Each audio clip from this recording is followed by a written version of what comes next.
Hello විවර්ස් මම ඔයාලගේ මොවන් ඉතින් දින දෙකකට විතර පස්සේ තමයි වීඩියෝ එකක් අපල කරන්නේ මුලින්ම ඉරානයේ නාස්ටික් වර්ෂාන මේ විදිහේ තියෙන තත්ත්වය සහ ඇටැක්ස් වලින් ප්‍රයාර වලින් පස්සේ මොකද වෙලා තියෙන්නේ ගැන තමයි මම මේ කතා කරන්නේ මුලින්ම ඒ ගැන අවධානය යොමු කළෙමු අද වීඩියෝ එකේ ඔයාලා දන්නවනේ ඉස්පාන් නැටන්ස් සහ විශේෂයෙන්ම පෝටෝ හරිද මේ කියන නාස්ටික් ෆැසිලිටි පාස්කම් වලට එමු නැත්නම් නියුක්ලියර් ෆැසිලිටිස් වලට ඇමරිකාව සහ ඊශ්‍රායලය ඒකාබද්ධ ප්‍රයාරයක් දියත් කළා.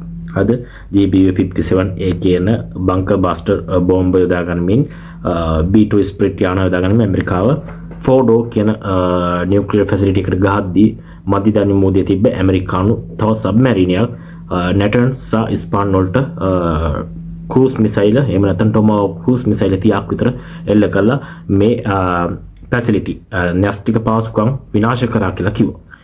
මේක ඇත්තටම කම්ප්ලීට්ලි ඩිස්ට්‍රොයිඩ් වුණාද එහෙම නැත්නම් කම්ප්ලීට්ලි සම්පූර්ණයෙන්ම විනාශ වුණාද කියලා කිව්වොත් එimhe මේ වෙද්දී ඒ ප්‍රයාර එල්ලෙලා පැය කීපයක් ඇතුළතම විශේෂයෙන්ම දිනයකට පසුව මට මතක විදිහට CNN ප්‍රවෘත්තිසේ මේ CNN ප්‍රවෘත්තිසේ ඇමරිකානු එක්සත් ජනපදයේ ක්‍රියාත්මක මාධ්‍ය ආයතනය මේක පොඩ්ඩක් ඩොනල්ඩ් ට්‍රම්ප්ගේ පරිපාලනයත් එක්ක පොඩ්ඩක් විරුද්ධයි. හරිද? අපේ වර්තමාන ආණ්ඩුවත් එක්ක ඉරුසා දෙන්න විරුද්ධ වගේ ඒ වගේ තමයි සාමාන්‍ය ප්‍රවෘත්තිපල කරන එක දැන් විතර නෙවෙයි ඉතින් මේමයි. හරිද? ඉතින් මෙන්න මේ මාධ්‍ය ආයතනය මුලින්ම කිව්වේ මෙන්න මේ මාධ්‍ය ආයතනය කිව්වා ෆෝඩෝ නැටන්ස් සහ ඉස්පාන් කෙසේ වෙතත් ෆෝඩෝ කියන very sensitive ඒ කියන්නේ වඩාත්ම සංවේදීම සහ වඩාත් වැදගත්ම න්‍යෂ්ටික පාසුකම ඉරානයේ තියෙන මේකට බංකර් බස්ටර් බෝම්බ යොදා ගනිමින් ඇටැක් කරාට මේ වැඩේ සාර්ථකුන්නේ නැහැ. මේ ඇටැක් එක සාර්ථකුන්නේ නැහැ. උඩින් ටනල්ස් කීපයක් විතරයි විනාශ වෙලා තියෙන්නේ සහ මේ ඇකියුරේට් විදියට ඒ කියන්නේ තිතටම අර බංකර් බස්ටර් බෝම්බ දාන්න ඕන කියලා කියලා තිබේ. ඒ කියන්නේ ඒ පළවෙනි බංකර් බස්ටර් බෝම්බේ දාලා GBU-57 එක දාලා ඒ තැනටම හරියටම තිතටම අනෙත් බෝම්බේ දාන්න ඕනි කියලා එක්ස්පර්ට්ලා ඒ කියන්නේ විශේෂඥයෝ කිව්වා කියලා කියනවා මේ භූගත න්‍යෂ්ටික පාසුකම් විනාශ කරන්න නම් එකම තැනට බෝම්බ දෙකක් හෝ තුනක් අඩුම වශයෙන් බෝම්බ තුනක් දාන්න ඕනි කියලා විශේෂඥයන් පෙන්ටගන් බලධාරීන්ට දැනුවත් කළා තිබ්බා කියලා CNN ප්‍රවෘත්ති සේවයේ වාර්තාව ඔස්සේ කියවුණා. ඉතින් සැටලයිට් චන්ද්‍රිකා ඡායාරූප සැටලයිට් ඡායාරූප හරිද මේ ඡායාරූප යොදා ගැනීම තමයි මේ CNN වාර්තාව සැකසීලා තිබ්බේ.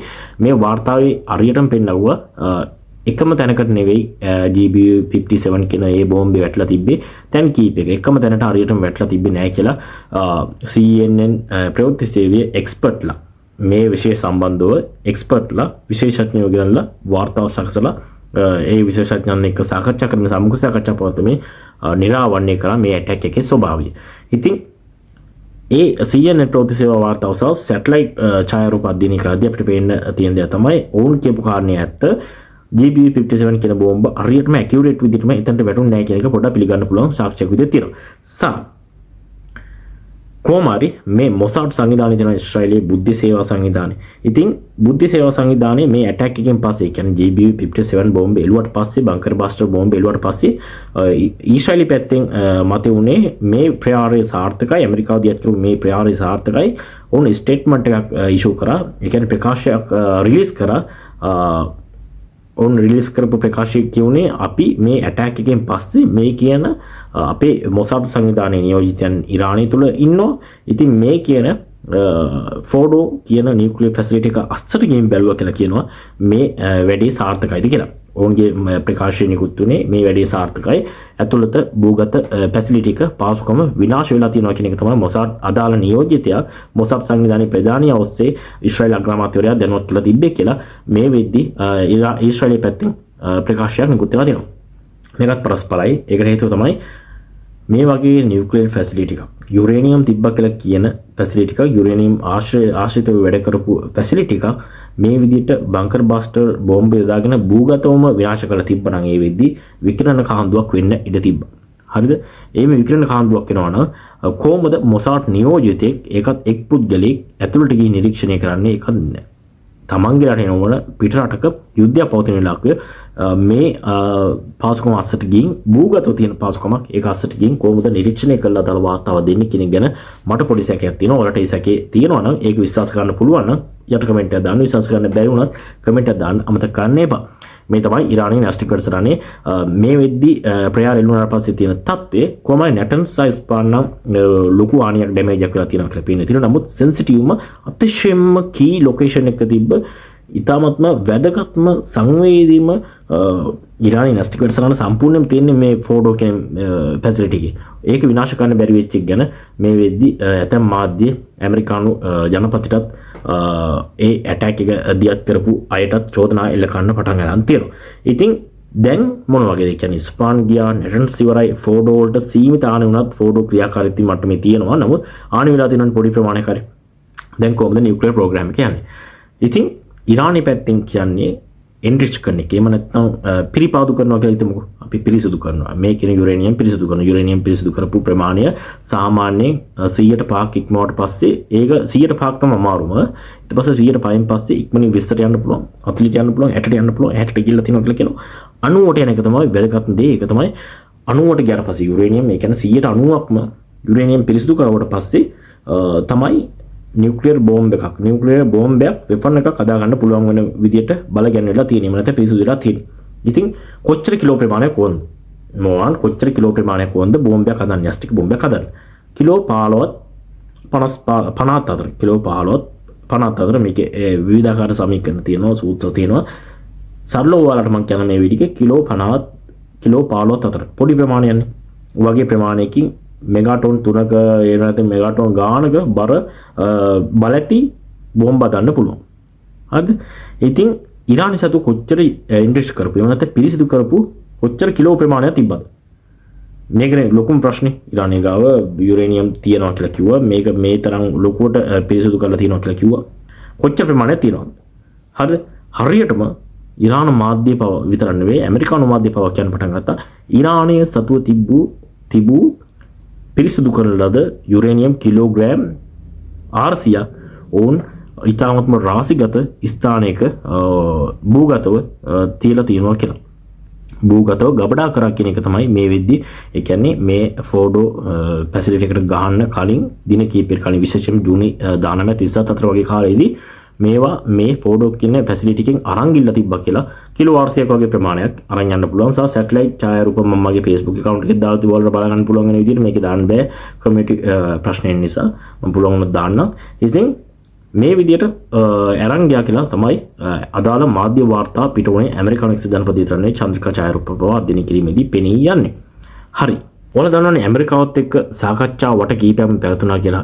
ඉරානය ඒ කියන්නේ ඔවුන්ගේ න්‍යෂ්ටික වැඩසටහනත් එක්ක වැඩසටහන කොහොමද ගනුදෙනු කරන්නේ මේක කොහොමද නතර කරන්නේ නැත්නම් මේක කොහොමද ඉස්සරහට ගෙනියන්නේ කියන එක ගැන පොඩි සාකච්ඡා වට කීපයක්ම තිබ්බා. සාකච්ඡා වට 5ක් වගේ තිබ්බා. මුලින්ම ඕමානයේ පටන් අරන් ඊට පස්සේ රෝමේට ගියා. මේ වගේ විවිධාකාර සාකච්ඡා තිබ්බනේ ඊශ්‍රායල් ඉරානයේ විදිහට පටන් ගන්න කලින්. ඒ වෙලාවේ මේ සාකච්ඡාව බිඳ වැටෙනවා වගේ තිබ්බ නිසා එහෙම නැත්නම් මේ සාකච්ඡා අසාර්ථක වෙන්න බව පේන්න තිබ්බ නිසා තමයි ඇමරිකානු එක්සත් ජනපදයේ ග්‍රීන් ලයිට් එක. එහෙම නැත්නම් කොලේලියා පෙන්වවි කියලා කියනවා ඊශ්‍රායලට. හරි මේ වැඩි සාර්ථක වෙන්නේ සාකච්ඡා වලින් ප්‍රයෝජනයක් නැහැ. ඒක නිසා උඹලා ගහපල්ලා කියලා සිග්නල් එක දීලා තිබ්බේ. මේ සාකච්ඡා අසාර්ථක වෙමින් පැවති නිසා බවට මේ වෙද්දි තොරතුරු ලැබිලා තිනවා. ඒක නිසා කියන්නේ මේක ඉස්රායලයේ ඉතාමතාම තනියම ගහපු ඉතලම ඒ කියන්නේ ඔබලා සාකච්ඡා කරගෙන අපි ගහනවා කියලා නෙවෙයි ගැව්වේ ඇමරිකානු ග්‍රීන් ලයිට් එක ආව නිසා තමයි ගැව්වේ කියලා මේ විදිහට තොරතුරු තියෙනවා. ඉතින් මේ වෙද්දි මේ න්‍යෂ්ටික පහසුකම් තියෙන මේ න්‍යෂ්ටික පහසුකම් යම් කිසි අයකින් ආයි බල ගන්නලා මේ රසන විනාශ වෙච්ච තැන් අදලා පහසුකම් විනාශ වෙච්ච පහසුකම් අදලා නැවත වතාවක් න්‍යෂ්ටික වැඩසටහන ඉරානයේ ආරම්භ කරන්න යනවා කියලා තොරතුරු තියෙනවා. ඒ තරන්නේ දැන් වෙච්ච ඩැමේජ් එකත් එක්ක ලොකුවට ඩැමේජ් වෙලා නැහැ. ඔය මේ ෆෝඩෝන අනිත් දෙකට ලොකු ඩැමේජ් එකක් වෙලා තියෙනවා කියලා පේන්න තියෙනවා. මේවා අනිවාර්යයෙන් මේ කියන්නේ තවත් වසර දෙකක් යනකල්වත් මේ වැඩසටහන සම්පූර්ණයෙන්ම අර තිබ්බ වේගෙන් කරගෙන යන්න බැරි වෙයි කියන එක තමයි මත වෙලා තියෙන්නේ. ඒට පටන් ගත්තත් තවත් අවුරුදු දෙකකට පස්සේ තමයි අර මේ යුද්ධේ පටන් ගන්න ඉස්සරින් තිබ්බ තත්ත්වයට ඉරානයට එන්න පුළුවන් කියන මතය තමයි ඇමරිකාවත් ඊශ්‍රායලයත් දරන්නේ. ඒක ඊශ්‍රායලයේ අග්‍රාමාත්‍යවරයාම බෙන්ජමින් නෙතන්යාහු මහත්තයාම ජාතිය අමතමින් ඒ ප්‍රකාශය නිකුත් කළා තිබ්බා. හොඳයි. ඒ වගේම ඉරානයේ සහ ඊශ්‍රායල යුද්ධය ආරම්භ වෙච්ච දවසේ මේ කියන්නේ ආරම්භ වෙච්ච මුල් පැය කිහිපෙදීම මොසාඩ් සංවිධානය තමයි ඉස්සෙල්ලාම ගේම් එක ගෙව්වේ. හරිද? IRGC කියම නැත්නම් ඉරාන විප්ලවීය හමුදාවේ ප්‍රධානී එක පිට එක ඒ කියන්නේ ප්‍රධානී උඩ ඉඳන් යටට වෙනකල්ම සම්පූර්ණ එලිමිනේට් කරේ මොසාඩ් කියන සංවිධානය. එහෙම නැත්නම් ඊශ්‍රායල බුද්ධි සේවය. මේ වෙද්දී ඉරානයේ ආයෙත් ප්‍රිපෙයාර් වෙනවා. ආයෙත් සූදානම් වෙනවා. මේ විදිහ ඕන් දැනගෙන ඉන්න ඕනේ මොසාඩ් සංවිධානය ඉරානය තුල වීදිලා ගිහිල්ලා තියෙන කියලා. හරිද? හතු වීදිලා ගිහිල්ලා තියෙන එක. දැන් මොකද වුන් කරන්නේ ඊරානය? මොසාඩ් සංවිධානයේ දැන් ඔත්තුකරු ඉන්නවනේ. මේ ඔත්තුකාරයෝ ඔක්කොම සොයමින් ඝාතනය කරන්න පටන් ගන්න තියෙනවා. 400කට ආසන්න ප්‍රමාණයක් මේ සීස්ෆයර් එක පටන් ගත්ත වෙලේ කියන්නේ සටන් විරාමය පටන් ගත්ත වෙලේ ඉඳන් මේ වීඩියෝ එක රෙකෝඩ් කරද්දී 400කට වැඩි සංඛ්‍යාවක් මොසාඩ් සංවිධානයට දායකත්වයේ සැපයූ. ඒ කියන්නේ ඔත්තු දීපු ඉරාන් ජාතිකයන් 400කට වැඩි ප්‍රමාණයක් මේ වෙද්දී අත්අඩංගුවට ගන්න තියෙනවා කියලා සඳහන් කරන. ඒ තරම් නැතුව ලොකු දැවැන්ත මෙයිමක් ඉරානය පුරාම දියත් කරලා තියෙනවා. ඉරාන අමුදාව මොසාඩ් සංවිධානයට ඒ වගේම ඊශ්‍රායලි වෙනත් බුද්ධි සේවාවන් වලට ඊශ්‍රායල් ජාතිකයන් එක්ක සම්බන්ධකම් පැවැත්වූ ඉරාන ජාතිකයන්ව අත්අඩංගුවට ගන්න. ඉතින් බොදුට මේ ඉරානය මේ වසර දෙක තුල කියන්නේ න්‍යෂ්ටික වැඩසටහන සම්පූර්ණයෙන්ම ආයෙත් ක්‍රමානුකූලව ගොඩනගමින් යද්දී ඉරානය පැහැදිලිවම ඉරානයේ දල අදහස කරන් තියෙනවා අපි මොසාඩ් සංවිධානයේ රට තුල ක්‍රියාත්මක කරන මොසාඩ් සංවිධානයේ නිලධාරීනුත් මේත් එක්කම මුලින් පුටා දාන්න ඕනේ කියලා. ඒ තරම් නැතුව මිසයිල් නිර්මාණය කිරීම තවදුරටත් වැඩි කිරීමට ඉරානය උත්සාහ ගනිමින් ඉන්න බව තොරතුරු තියෙනවා. ඒ තරම් නැතුව චීනයෙන් සහ රුසියාවෙන් ප්‍රයාරක ජෙට් යාන. ඔයාලා මතක ඇති ඊශ්‍රායලි ගැව්වීම ප්‍රයාරක ජෙට් යාන යොදා ගන්නවා. හරිද? F-35 වගේ ලොකු හොඳ advance military aircraft military fighter jets යොදා ගන්න තමයි ගැව්වේ. හැබැයි ඉරානය එකදු ෆයිටර් ජෙට් එකක් ඊශ්‍රායලි පැත්තට ඉව්වේ නැහැ. ඒ කියලා ඇහුවොත් එimhe ඉරානය සතුව අතිනවීන ප්‍රයාරක ජෙට් යාන නැහැ. එකක්වත් නැහැ අඩුම තරම. හරිද? ඊවන් අදිසියකටවත් යූස් කරන්න එකක්වත් නැහැ. අයිතුල් අලි කමේනිවත් වෙන රටකට අරන් යන්නවත් අඩුම තරමේ නැහැ. හරිද? ඉතින් මේ වෙද්දී සාකච්ඡාවට කීපයක් පවත්වා තියෙන කතෝතු තියෙනවා. ඉරානයේ රුසියාවත් එක්ක චීනත් එක්ක තොන්ගේ හොඳම මිතුරු රටවල් දෙක එක්ක ප්‍රයාරක ජෙට් යාන මිලදී ගන්න. විශේෂයෙන්ම චීන ප්‍රයාරක ජෙට් යාන වලට වැඩි අවධානයක් යොමු කරන නැති බව තමයි ඉරාන මාධ්‍ය වාර්තා කරලා තිබෙන්නේ. හරි. දැන් ඉරාන ඊශ්‍රායල් යුද්ධය අහවරයි. හරිද? දැන් තොරතුරක් කියලා තියෙනවා. ඒ තමයි ගාසා තීරයේ මේයුම් ක්‍රියාත්මක කරන IDF එක ඉස්රායල් ඩිෆෙන්ස් ෆෝසස්. හරිද? මේ IDF එක එහෙම නැත්නම් ඊශ්‍රායල් අමුදාව ගාසා තීරයේ ප්‍රයාර ඉදිරි දින කිහිපෙදී බෝධුට ඉදිරි සති දෙකකින් පස්සේ වාර්තා කරලා තියෙනවා. ඉදිරි සති දෙකකින් පස්සේ අවසන් කරනු ඇති බවට මේ වෙද්දී ඊශ්‍රායල් පැත්තෙන් තොරතුරක් එනවා. මම ඔයාලට කිව්වා පෞද්ගලික වීඩියෝ එකේදී කිව්වා ඊශ්‍රායලයට එල්ල වෙච්චි හමාස් ප්‍රයාරයෙන් පස්සේ ඒ කියන්නේ 2023 ඔක්තෝබර් මාසේ 7 වෙනිදා එල්ල වෙච්ච ප්‍රයාරයෙන් පස්සේ මේකේ අවසානය වෙන්නේ ඉරානයට ඇටැක් කරලා කියලා. ඒ දවස්වල මම කිව්වා අවුරුදු එකමාරකටත් වඩා වැඩි කාලයකට කලින් මම කිව්වා මේකේ අවසානය වෙන්නේ ඉරානයට ඇටැක් කිරීමක් තමයි කියලා. ඉරානයට ඇටැක් කරා. ඉරානයේ නියුක්ලියර් ප්‍රෝග්‍රෑම් එක තවත් අවුරුදු කීපයක් යනකල්ම සම්පූර්ණයෙන්ම ක්‍රියාකාරී තත්ත්වයකට පත් කරන්න බැරි වෙන විදිහට ඇමරිකාවයි ඊශ්‍රායලය එකතු වෙලා මේ විදිහ පොඩ්ඩක් අඩපණ කරලා තියෙනවා. සම්පූර්ණයෙන්ම නැති වුණත් අඩපණ කරලා තියෙන්නේ. කොහොම හරි ඊශ්‍රායලයේ ටාගට් එක සම්පූර්ණ වුන නිසා මේ විදි ගාසා තීරයේ ක්‍රියාත්මක වන මේයුම් නතර කිරීමට ඉදිරි දින කිහිපෙදී ඊශ්‍රායලය තීරණය කරાવી කියලා පොඩි අලුත් තොරතුරක් ඇවිල්ලා තියෙනවා. හරිද?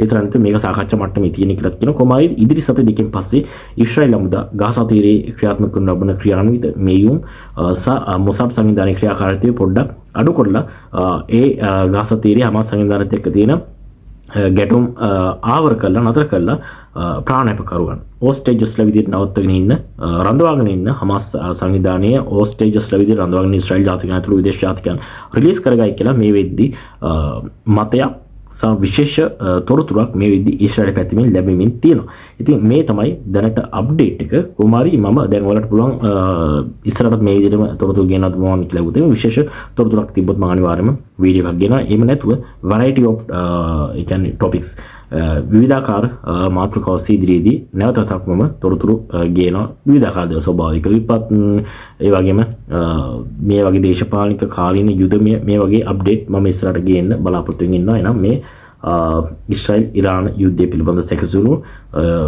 සම්පූර්ණ කම්ප්ලීට් ඩීටේල් එක වලගෙන ආවේ තවත් එක් වීඩියෝ එකක් විදිහට. එනම මොනම ජය තවත් වීඩියෝ එකක් අපි හෙට දිනේදී යලිත් හමු වෙමු.